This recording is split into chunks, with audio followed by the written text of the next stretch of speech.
So, hi everyone. Welcome to another episode of Unpacking Possibility. I'm your host, Traci Stein, as always. I'm so happy to be here with you. We're coming to the end of 2025, and I know that that can bring up a lot of different things for different people. Some of you may be excited about that. Some of you may be going through some things that feel a little bit challenging. It's cold and dark where I am on the East Coast of the US. For a lot of people, that makes us feel a little more kind of like, things just feel a little bit harder. But whatever's going on for you, I was thinking it might be worth hearing some quotes that have stood the test of time and for good reason. Most of them are from public figures. I think I've got at least one personal one in there or two. But what I've noticed is that there's a reason so many news outlets do these kind of top 10 quotes for whatever, or top 25 quotes by this person, or whatever, at various times of year. But again, I feel like as we're wrapping up one year, right, trying to get everything done, dealing with holiday bliss, but also maybe some holiday stress and all the stuff that comes with that. And as we're thinking to the new year and what it is that we want to make our new year like. So there's so much wisdom in the collective and throughout time. I think it's important to remind ourselves that we don't have to reinvent the wheel. Sometimes we might need a word of encouragement or two or three or 10 or whatever.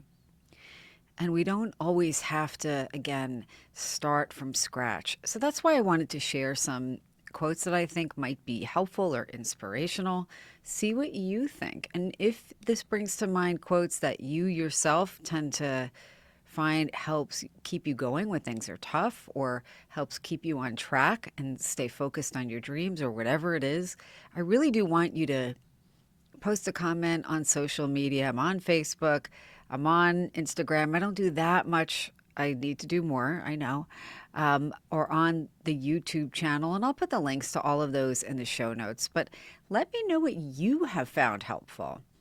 Or if there's a quote that you just kind of want to share to help other people. I'd really love that.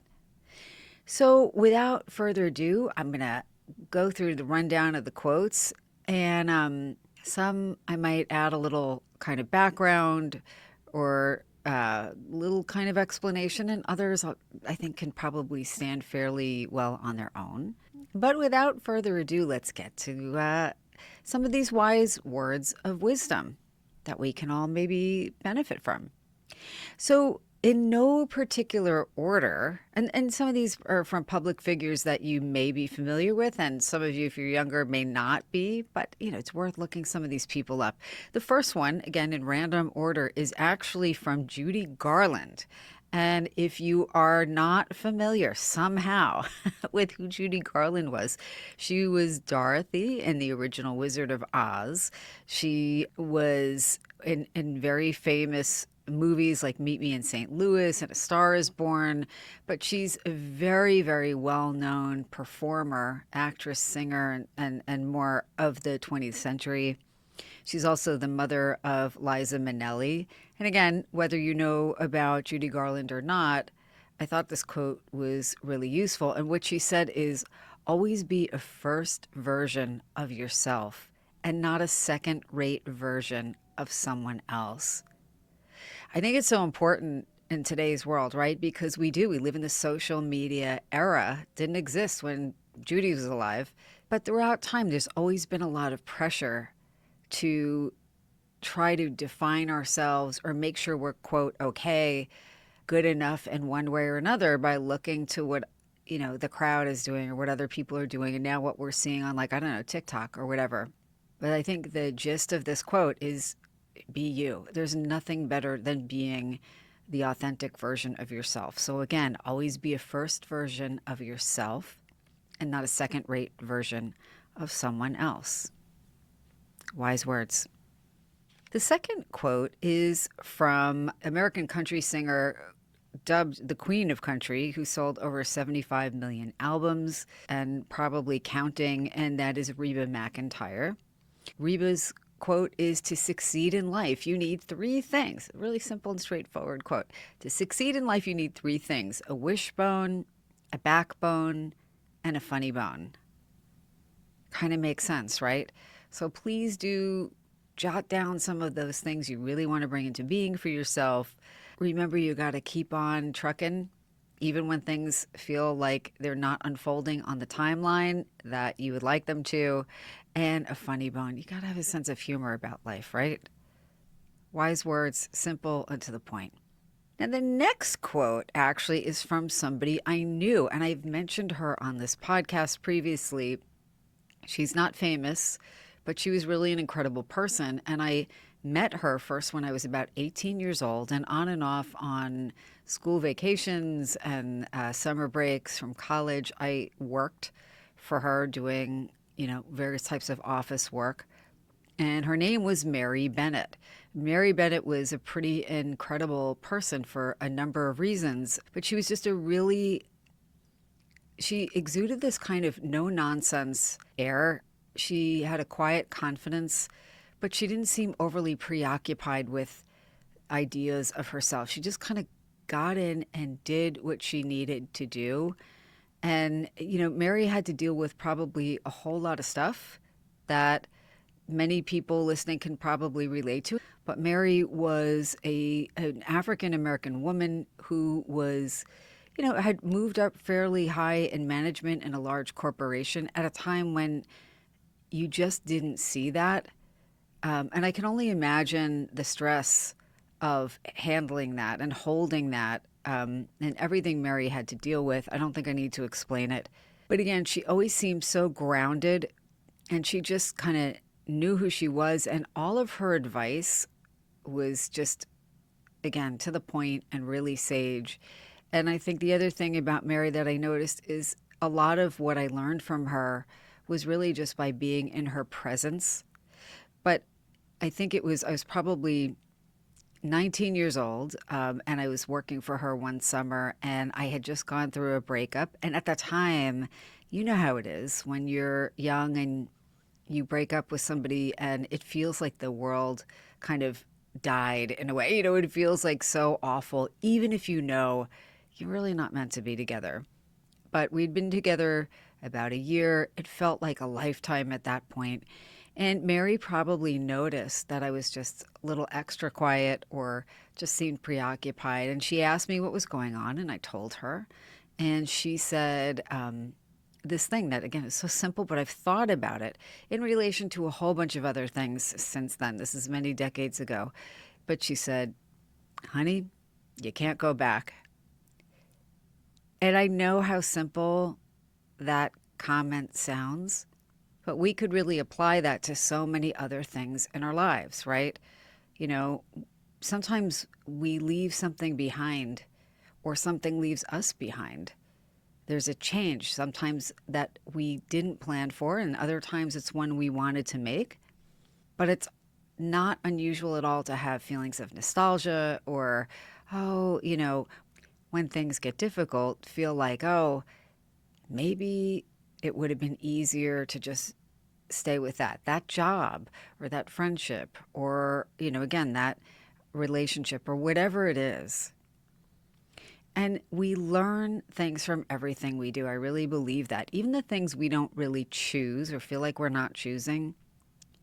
And I thought Mary's quote, honey, you can't go back, was, today we would talk about things more in terms of mindfulness and being in the present and enjoying the gift of the present and be here now. And, we can plan for the future, but we only have this moment. All of that is really so true. I still believe that. But honey, you can't go back. The lesson in that for me was have the feelings you have, the positive ones, the negative ones, whatever. Have the grief that you have when you go through change, which is pretty normal. And then keep moving forward. So you can't go back. And that's actually not a bad thing. The next quote, also by another powerful and really influential African-American woman, Maya Angelou. Many of you will know who I'm talking about, and if you don't, please do look her up. She was a 20th century memoirist, poet, composer, performer, civil rights activist, professor, and probably many other things that I'm not mentioning. Maya Angelou is someone who took her painful experiences of trauma and racism and turned them into incredibly powerful works of writing and performances. And you probably are familiar with her book, I Know Why the Caged Bird Sings, or books like All God's Children Need Traveling Shoes. But again, she transformed the pain that she had experienced in her own life into her writing and her public speaking and into her mission to change the world for the better. And the quote is, there are two quotes that I have from Maya Angelou. One is, when people show you who they are, believe them, or sometimes it's said, believe them the first time. And I've said that before on this podcast. I think that's really an important one. I would interpret that for myself, and you see if this resonates with you, but as pay attention and trust your instincts, right? So often, so many of us, I know a lot of the people who listen to this podcast tend to be caregivers, really caring people, people who maybe tend to feel this pull to please other people or make sure everything is fine for everybody. And sometimes what people like that do, and I can be like that too, and I'm sure many of you can, we wind up trying to do too much of the work for somebody else. And sometimes that work includes not seeing them for who they are showing themselves to be, right? When people show you who they are, believe them. And then decide what it is you really want to do and if that works for you. So I think it's a quote that's mentioned often, and I think with good reason. The next quote by Maya Angelou, and we could have 20, is, I can be changed by what happens to me, but I refuse to be reduced by it. Think about what that quote could mean for you. I'm going to say it one more time. I can be changed by what happens to me, but I refuse to be reduced by it. It's really powerful. And so much of the time, especially lately, I'm hearing from a lot of people that they feel like there's so much beyond their control. But we can change how we sit with, react to, and take in things that are different from how we would want them to be. And I'm really minimizing there. You can interpret that however you want. Don't allow yourself to be reduced by things that feel beyond your control. So I have one more quote by Maya Angelou, and see what you think. And it's, never make someone a priority when all you are to them is an option. And that really does tie into some of the other things we've mentioned tonight and we'll continue to talk about. Never make someone a priority when all you are is an option to them. Think of how empowering it would be to change that pattern if that's a pattern you've been dealing with. What a nice thing to leave behind in 2025 if that's something that's been a challenge for you up until now. All right. So I have a few more inspiring quotes, inspiring words to live by that I want to share with you when I return from the break, because you know I need to take a break right about now. When I come back, again, no need to reinvent the wheel. Plenty of people who have shared their words of wisdom, and I'd like to share them with you. So stay tuned. I'll be right back in a moment. So welcome back. We're talking about wise words of wisdom that we can use to make now and every moment going forward that much better, right? We don't have to reinvent the wheel. There's so much collective wisdom out there. And you can share your wisdom too. Remember, again, share it with me on social media. Let me know what you think. What words have been inspiring in your life? So this next one, I've said it before, and it's by my maternal grandmother, Grandma Ida, who was truly, she was a real force to be reckoned with. My grandmother had lived through a lot of things that some of your grandparents and great-grandparents have lived through as well, or your parents, depending on what generation you're in. She had lived through a world war. She had lived through pregnancy loss. She had lived through financial ups and downs. She had lived through a whole lot of things that, a lot of people do. And, she was a tough cookie. She had her own trauma history. And it's something that we didn't talk about, but I knew about. So Grandma Ida, if you met her, she liked to have fun and play cards and invite friends over and loved to cook. And she was a really wonderful caregiver. But you didn't want her to have to tell you what time it is, if you know what I'm saying. So she was about, I don't even think she was 5 feet tall. But when Graham said something, you listened. And one of the things she said that, again, I will never forget, she passed away quite a long time ago now, but she would always say this, and I get what she meant, and I think you might too, and it's too good is no good. Now, I don't know if she originated that saying. I imagine it's just one she had heard. But I love that she said that because, again, all of the people who are so invested in doing, have a hard time receiving, or are constantly doing 80% of the lifting in their relationships. You know what I mean. If this is you, you know it, right? Sometimes there's a belief we have that in order to be good enough, we have to be perfect, or we have to be doing everything and living for other people and kind of starving ourselves, right? Like existing on crumbs. And what I have to say is she wouldn't have framed it this way. She was not, I wouldn't call her psychologically minded. She was pretty straightforward and cut and dry. But when you are someone who overdoes, right, whether because you have been raised to be that way or there's this feeling I need to be liked and the only way I can be liked is to do more and more and more, and I'm not saying this is only women, but a lot of women are raised to be this way. You take care of everybody to the point of your own exhaustion. Too good is no good. We have to refill our own cup. You've heard that. And I don't know who said that quote, but that's also true.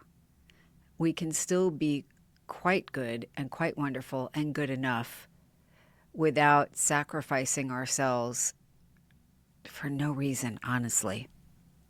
Too good is no good. Grandma Ida. All right. So the next one, you'll see that a lot of these people are from kind of an era, and it's actually even before my era. But I don't know, it just kind of felt fun. It's quotes that you're not going to see on Instagram necessarily, which is kind of why I picked them. So this next quote is by Mae West. Definitely before your time, whoever you are listening. But she was a largely 20th century actress, singer, comedian. She was a playwright. She was a screenwriter. She got her start in vaudeville. She was certainly a controversial and provocative figure. She faced a lot of censorship. The things that she said that were so controversial and provocative and oh my goodness, people were clutching their pearls, today would be seen as tame. But I feel like people who push the envelope like that, there's something we have to learn from them. And it was unusual for a woman of her time to be so outspoken and kind of own her own power. And plus she had beautiful gowns and jewelry. And, it's fun if you watch old movies to see the long satin gowns and the glittery jewelry. I don't know. I like seeing it. But anyway, she said, you only live once, but if you do it right, once is enough. Now, she probably meant that in a more cheeky way than I mean it. But, you only live once, but if you do it right, once is enough. I would say give yourself some space and time if you can find a quiet moment between now and before the end of the year. What would doing it right mean for you, right? Find out what that is for you. Mae West did it on her terms. A lot of the other people I'm mentioning tonight absolutely lived life on their own terms, and so should you. What would living your life in a way that felt right for you look like? Because then you only have to do it once. All right, so this next quote is from Thomas Edison. And you know Thomas Edison, prolific and renowned inventor. Much of the technology we have today is due to people like Thomas Edison. And this quote is, many of life's failures are people who did not realize how close they were to success when they gave up, right? There's so much in that. Don't give up. Sometimes the best outcome is right after you think, I might give up on this. And I'm going to read it one more time. Many of life's failures are people who did not realize how close they were to success when they gave up. So if you're working on something that's important to you, if there's something you really want to bring into being, find the support you can around you in your community, wherever that is, or wherever you tend to find people are supportive and encouraging and inspiring. And don't give up on your dreams, right? Okay. So relatedly, the next quote, and again, it's simple, it's to the point. I don't know who originated it. I know who said it most recently. Some of you know that I am enrolled in a 2-year kind of intensive mediumship training program. You know, I had to put a little bit of the metaphysical in here because I just kind of always do. But the reason I'm bringing it up is the person teaching us is Reverend Joe Shiel, who really is so committed, just well beyond the mentoring program, to helping people access and befriend and love themselves as they are now, but also realize the best version of themselves, whatever that is. And he always says this, and I think it's also said in 12-step programs and so forth. I don't know who originated the comment. That's okay. But he always says, don't quit before the miracle.